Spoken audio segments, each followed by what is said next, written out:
رسول اللہ۔ ظہور بدعت کے اسباب۔ اس میں کوئی شک نہیں ہے کہ کتاب اور سنت کو مضبوطی سے پکڑے رہنے سے آدمی بدعات اور خرافات اور ہر گمراہی سے محفوظ ہو جاتا ہے۔ اللہ تعالیٰ کا ارشاد ہے، ترجمہ، اور یہ کہ میرا سیدھا راستہ یہی ہے تو تم اس پر چلنا اور دیگر رستوں پر نہ چلنا کہ ان پر چل کر اللہ کے راستے سے الگ ہو جاؤ گے۔ اس بات کی وضاحت خود رسول اللہ صلی اللہ علیہ وسلم نے ایک حدیث شریف میں کر دی ہے۔ حضرت جابر بن عبداللہ رضی اللہ عنہ کی روایت ہے، ہم نبی صلی اللہ علیہ وسلم کی خدمت میں حاضر تھے، آپ نے ایک لائن کھینچی، پھر اس کے دائیں طرف 2 لائنیں کھینچی اور 2 بائیں طرف، پھر درمیان والی لائن پر ہاتھ رکھا اور پھر یہ آیت کریمہ پڑھی، ترجمہ، اور یہ کہ میرا سیدھا راستہ یہی ہے تو تم ان پر چلنا اور دیگر راستوں پر نہ چلنا کہ ان پر چل کر اللہ کے راستے سے الگ ہو جاؤ گے۔ ان باتوں کا اللہ تمہیں حکم دیتا ہے تاکہ تم پرہیزگار بنو، لہٰذا جو بھی کتاب اور سنت کی مضبوط رسی کو چھوڑے گا اسے گمراہ کن راستے اور مختلف بدعات اور خرافات اپنی طرف کھینچیں گے۔ بدعات کے ظہور کے اسباب اور عوامل۔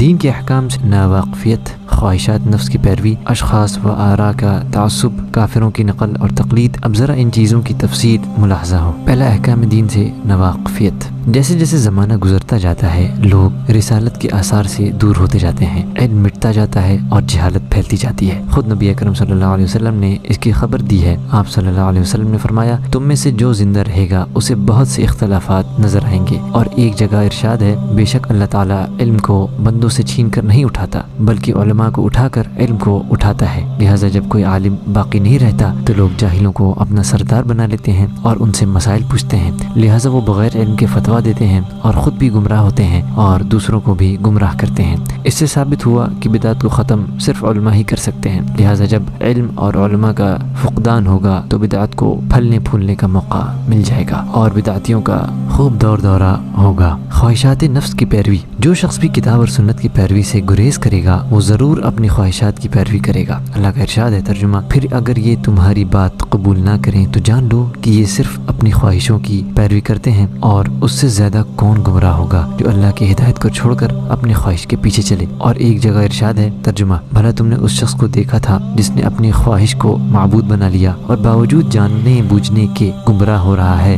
تو اللہ نے بھی اس کو گمراہ کر دیا اور اس کے کانوں اور دل پر مہر لگا دی اور اس کی آنکھوں پر پردہ ڈال دیا۔ اب اللہ کے سوا اس کو کون راہ راست پر لا سکتا ہے؟ اشخاص و آراء کا تعصب۔ تعصب معرفت حق اور انسان کے درمیان حائل ہو جاتا ہے۔ اللہ کا ارشاد ہے، ترجمہ، اور جب ان لوگوں سے کہا جاتا ہے کہ جو کتاب اللہ نے نازل فرمائی ہے اس کی پیروی کرو تو وہ کہتے ہیں، نہیں، بلکہ ہم تو اس چیز کی پیروی کریں گے جس پر ہم نے اپنے باپ دادا کو پایا۔ آج کل تصوف کے مختلف طریقوں کے ماننے والے اور قبر پرستوں کا یہی حال ہے، یہ اپنے تعصب میں اندھے ہو جاتے ہیں۔ جب انہیں کتاب اور سنت کی طرف دعوت دی جاتی ہے اور کتاب اور سنت کے خلاف اعمال سے روکا جاتا ہے تو یہ اپنے مشائخ کا حوالہ دیتے اور اپنے آباء و اجداد کے طریقے سے دلیل پیش کرتے ہیں۔ کفار کی تقلید۔ غیر قوموں کی تقلید مسلمانوں کو سب سے زیادہ بدعات اور خرافات کے گڈھے میں ڈالتی ہے، جیسا کہ ابو واقد اللیثی کی روایت کردہ حدیث میں آیا ہے۔ حضرت اللیثی کا بیان ہے، ایک مرتبہ ہم رسول اللہ صلی اللہ علیہ وسلم کے ساتھ حنین کی طرف نکلے۔ ہم نئے نئے اسلام لائے تھے۔ اس وقت مشرکوں کا ایک درخت تھا جس کی وہ پرستش کرتے تھے اور اپنے ہتھیار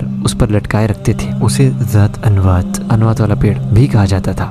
ہم اس درخت کے پاس سے گزرے تو ہم نے رسول اللہ صلی اللہ علیہ وسلم سے عرض کیا، اے اللہ کے رسول، ہمارے لیے بھی ایک ایسا ذات انوات بنا دیجئے جیسا کہ مشرکوں کا ہے۔ یہ سن کر رسول اللہ صلی اللہ علیہ وسلم نے فرمایا، اللہ اکبر، یہی سنن ہے، اس ذات کی قسم جس کے ہاتھ میں میری جان ہے، تم نے ہم سے وہی بات کہہ دی جو بنی اسرائیل نے حضرت موسیٰ علیہ السلام سے کہی تھی۔ قرآن میں آتا ہے، ترجمہ، جیسے ان لوگوں کے معبود ہیں ہمارے لیے بھی ایک معبود بنا دو۔ موسیٰ نے کہا، تم بڑے ہی جاہل لوگ ہو، تم ضرور اپنے سے پہلے لوگوں کے طریقوں پر چلو گے۔ اس حدیث میں صاف طور پر بیان کر دیا گیا ہے کہ کفار کی تقلید ہی نے بنی اسرائیل کو اس گندے سوال پر ابھارا تھا کہ ان کے لیے بھی ایک مورتی کا بندوبست کیا جائے تاکہ وہ اس کی عبادت کریں۔ اسی چیز نے بعض صحابہ کو رسول اللہ صلی اللہ علیہ وسلم سے یہ سوال کرنے پر مجبور کیا کہ ان کے لیے ایک درخت منتخب کر دیا جائے جس سے وہ تبرک حاصل کریں۔ آج بھی مسلمانوں کا یہی حال ہے۔ آج مسلمانوں کی اکثریت کافروں کی تقلید میں لگی ہوئی ہے اور مشرکانہ اعمال اور بدعات اور خرافات میں پڑی ہوئی ہے۔ بڑی دھوم دھام سے برتھ ڈے منایا جاتا ہے، مخصوص اعمال کے لیے